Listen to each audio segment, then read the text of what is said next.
Hey family, how you doing? God bless you. What's going on? It's Bill, William, right?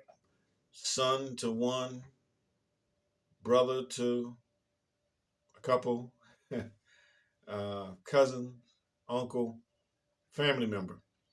Hey, look, fam, I just want to take a few minutes and share a journey that I went through over the last couple years.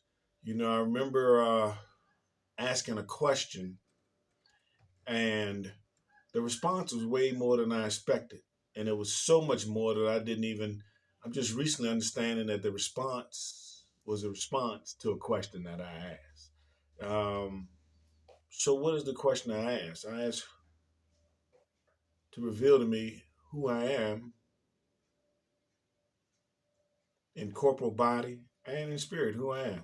I asked who would I ask? I asked my Father God, Jehovah, during prayer. Yes, for Jesus, during prayer. And reveal to me who I am physically and who I am spiritually. I started a journey by accident down ancestry.com. Um, my daughter, she had started a journey just, I don't know, off a whim a few years prior and found out that she was part of Ashkenazi Jew. And I was like, I always knew granddaddy had some Jew in him, right? So off that silly whim, I started and pursued my journey. Mainly, I wanted to find out about my father's side of the family and found out some interesting information there. In the meantime, I had taken my mother's family for granted. I thought I knew him. I thought that, I knew him and there's no more to learn.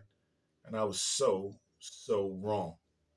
I found new cousins. I went to my first family reunion in Saluda, no, in South Carolina last summer. I found new cousins I never knew existed. Um, and we really had a good time. My father's side, I found an aunt. And I'm not talking about a great aunt, step aunt.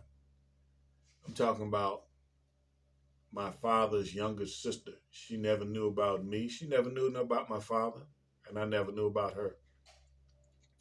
She is on my ancestry.com as the fourth most DNA person. I'm talking about my mother and my sister there as well, just right behind another aunt on my maternal side. So it's been a serious journey. So why am I sharing this with you? I remember when I was a younger guy, I used to work in a correction institution. I was talking to this African guy, co-worker, and he was telling me a story about the first white man the first white man that came to his village. And he started telling me the story like, this happened maybe a couple years prior. And like, something that he was part of. And then I asked him, I said, are you telling me that your town has never seen a white man? He said, oh yeah, we have. He says, this was my uncle.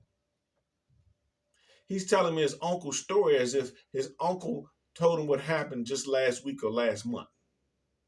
You see, in that culture, man, and I asked, I said, wow, how long ago was that? And he couldn't really put a time stamp on it. But he shared something poignant with me. He said, as long as I live, then my father never dies. You see, he passed down the story, the oral traditions and the stories. And man, you can visualize his uncle encountering the first white man that rode through his town. He rode through on a bicycle. And according to him, he said the bicycle is still in a tree. I doubt if it's still in a tree, but that was his uncle's view back then, right? Should have rusted out over hundreds of years. Why they throw his bicycle in a tree? Guess they didn't appreciate his company. I also had an encounter working in the federal government more recently. I was playing basketball with some of the Native Americans. And Native Americans work on the fourth floor in the building, federal building I work in. And we had a basketball court in the basement. And back then, some of Obama's guys used to come through and play ball in our gym, right? That was the closest federal gym. And man, he must have had a fraternity, man, because them cats could ball for real. So, at any rate, um, I was talking to the Native American guy, and he was telling me a story about how um, um, Colonel Custer had died. He said, in fact, Colonel Custer was not killed by, they call themselves Indians, man, but I use the term Native American. He said he wasn't killed by natives. I said, really? He said, no. He said Custer killed himself. I said, that's kind of contradictory towards the history books, right? He said, yeah. He said, but I know, Custer saw the battle was coming to an end. He had lost badly, and he was still alive, him and one or two other guys. And he knew he did not want to be captured, no matter what. He knew the torment and torture was not going to be a good encounter. He saved the last bullet for himself, and he shot himself in the head.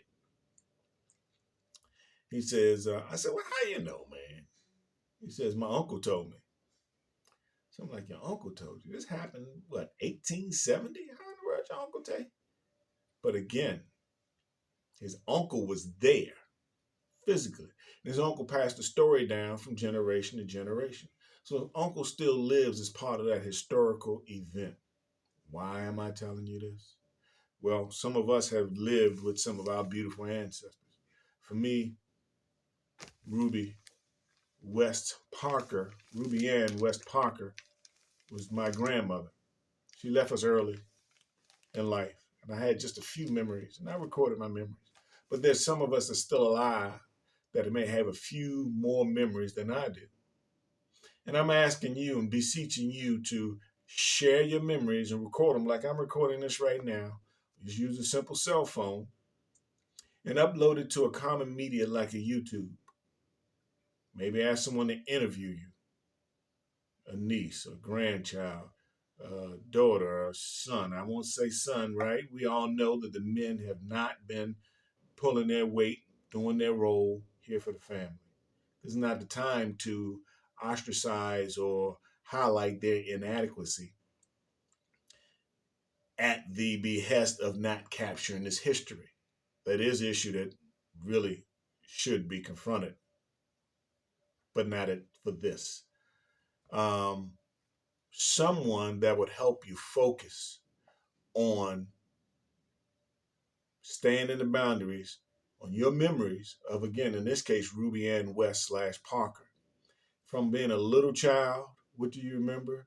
Where you were at, what the house looked like, who was there, the dog, the cats, family members. When I was coming up, I remember when we used to have family members stayed in the house all the time, right?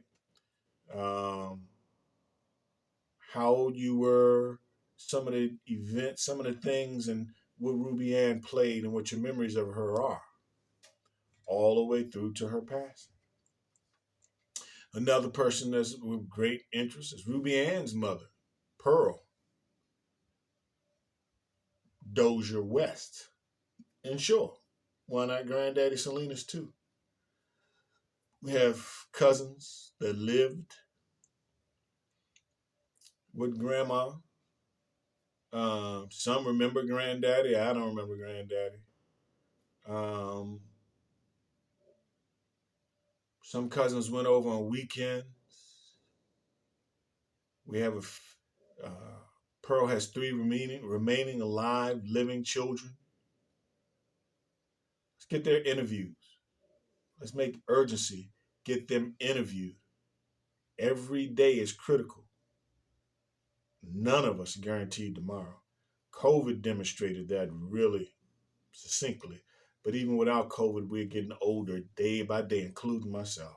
We're getting older. Let's capture this history, capture these moments. We'll have something to pass down for generation to generation so that when whoever goes through, whatever grandchild, great-grandchild looks up their ancestry.com, look at their history, they don't have to imagine the times, the events. They don't have to just imagine what Georgetown looked like when Grandma West lived there. When the stories about Georgetown was all black, now they started to come to life. Oh, my grandma lived there? Couldn't afford a shoebox in Georgetown. Now. So at any rate, I know life is urgent. I know life tells us to hurry up. You probably couldn't have 10 minutes for this video. You have to worry about life's needs now and have to keep on saying so super busy. Take time, do the interviews. If you can't do it yourself, coordinate with somebody who a relative, a daughter, cousin, somebody that is focused enough and could be committed enough to get this mission done. We don't have to do it all on ourselves. We can, as a family, utilize resources. Hey, while over the summertime I ran into an uncle somebody, I don't even know the uncle.